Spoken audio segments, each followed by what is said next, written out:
Thank you, Senator Thune. Senator Chambliss. Thanks, Mr. Chairman, and to all of our witnesses. Thanks for your testimony today.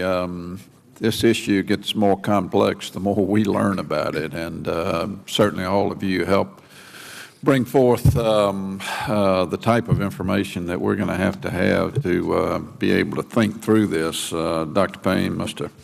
Miller, thank you for your generous time that you spent with me and my staff. I appreciate it. We look forward to continuing the dialogue with all of you as we move forward. Let me go back to this tactical issue again, because I have been very disturbed about that from day one, and I want to make sure that I understand what I think all four of you have basically said here, and that is that, in your opinion, there's no way that the Russians are going to negotiate as a part of this treaty the issue of tactical nuclear weapons. Am I correct?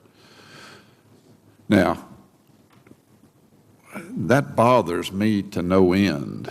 Tell me what I'm missing here, why I'm wrong, why can I take comfort in the fact that they don't want to negotiate tactical weapons as a part of this? Dr. Payne? Well, sir, to be honest, I don't believe you can take any comfort in the fact that they don't want to negotiate on this issue. That strikes me as one of the enormous challenges that will confront us over the next decade, is how to try and get a handle on their tactical nuclear weapons when they do not want us to get a handle on them. Mr. Miller? Senator, I don't think there's a magic one treaty that's going to solve all of our issues with the Russian nuclear forces, and I think we're going to have to take it, as we have in the past, one step at a time. We have not, for 3 administrations, George H.W. Bush, actually President Reagan as well, back to President Reagan, we have not felt the need to match the Russians in terms of tactical nuclear forces. We have felt the need to have a viable deterrent to offset that, knowing that if they started to use tactical nuclear weapons, the whole conflict would escalate to the strategic level quickly. I view those weapons as a political threat. I view them as a threat because the weapons could be stolen or diverted to terrorists. And I think we need to continue to press to get our arms around them. But I think throwing this treaty away because we haven't gotten our hands on the tacticals is not the way to approach this. I think we have to go after the tacticals separately. Okay. Ambassador Pifer? Senator, I would concur with Mr. Miller. It seems to me that if we did not ratify the New START treaty, we would then be back to square one. It would not make it easier to persuade the Russians to put tactical nuclear weapons into the negotiation, and we would likely face the possibility that they would reopen some of the compromises that were reached in this treaty and advance new demands of their own. So it would not make it easier to get our hands around the tactical question. Senator, going back to the earlier part of your question, possibly a reason that the Russians have is to take a strategic position with regard to the U.S., perhaps to reduce our influence and presence in Europe.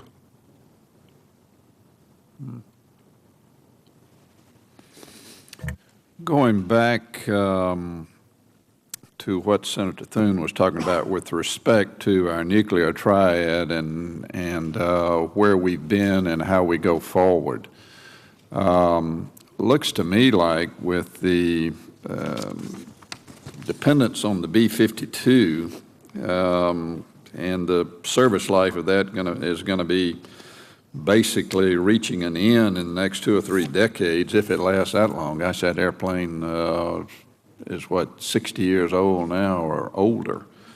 We're going to reach a point where the B-52s have no mission here.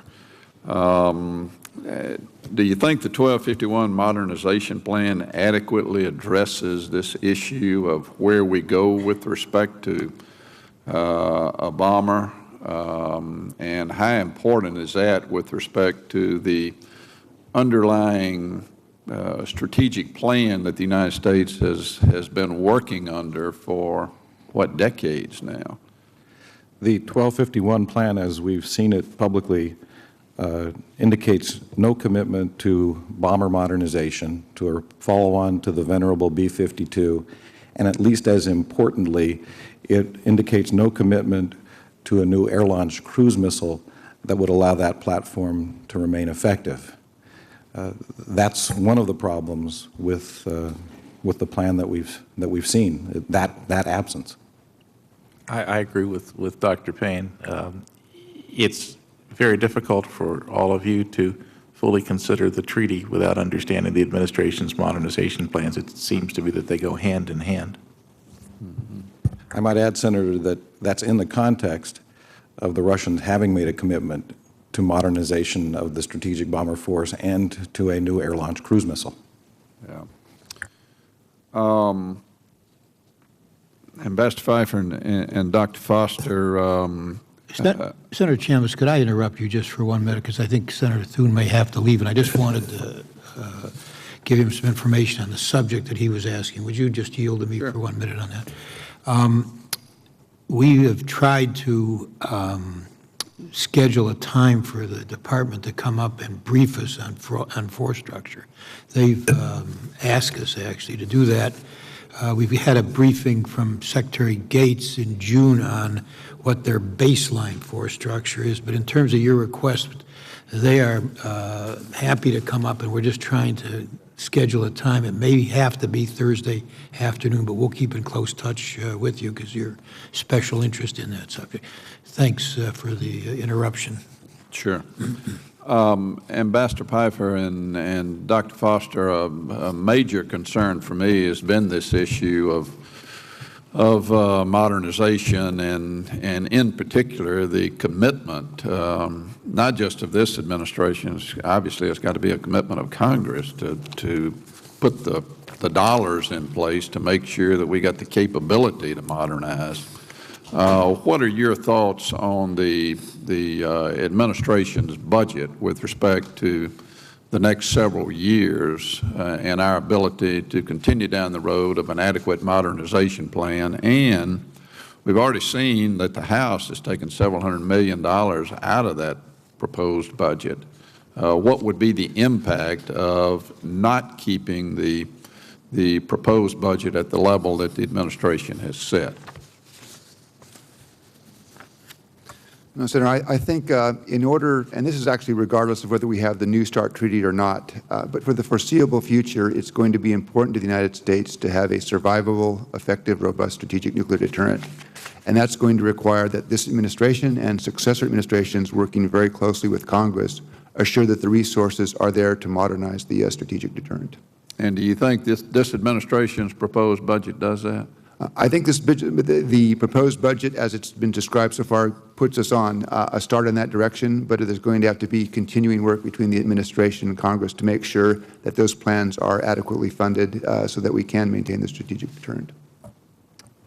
Dr. Foster, any additional comment? Yes, Senator. It seems to me that regarding the first part of your earlier question, the future bomber, the B-52 has indeed lasted a long time. And it will be possible for the administration to maintain that bomber for a decade or two, no question. However, that bomber cannot penetrate. And so as a matter of some urgency, we need to develop an advanced cruise missile that can be reliable. Now, it also has to be advanced because it must penetrate. So that's a technological challenge. Next, when it comes to committing to do these things, there is the budget issue. There is the deficit. In the face of that, President Obama has committed to maintain the strategic deterrent for the foreseeable future. It may be that because of the nature of our democracy, we really will not do what we should do and face a crisis and then do it. Thank you. Well, my time has expired, but again, I appreciate your testimony this morning, and while we all understand that we have no treaty now, we have no verification plans in place, This is a long-term treaty, and here we've been, it's unbelievable to me that we'd be discussing a treaty and at the same time discussing how likely it is that the other party to it's going to cheat and how much they're going to cheat, and they have a history of doing this. So there are a lot of reasons why this is going to have to take a lot of deliberation, and certainly we need a treaty of some sort with the Russians, and hopefully that we can get ourselves satisfied on this one, but a bad treaty would be worse, in my opinion, than no treaty at all. So again, we're going to be counting on you folks to continue to give to us the type of information we need to help develop in our minds exactly the way forward. So I thank you very much for being here this morning.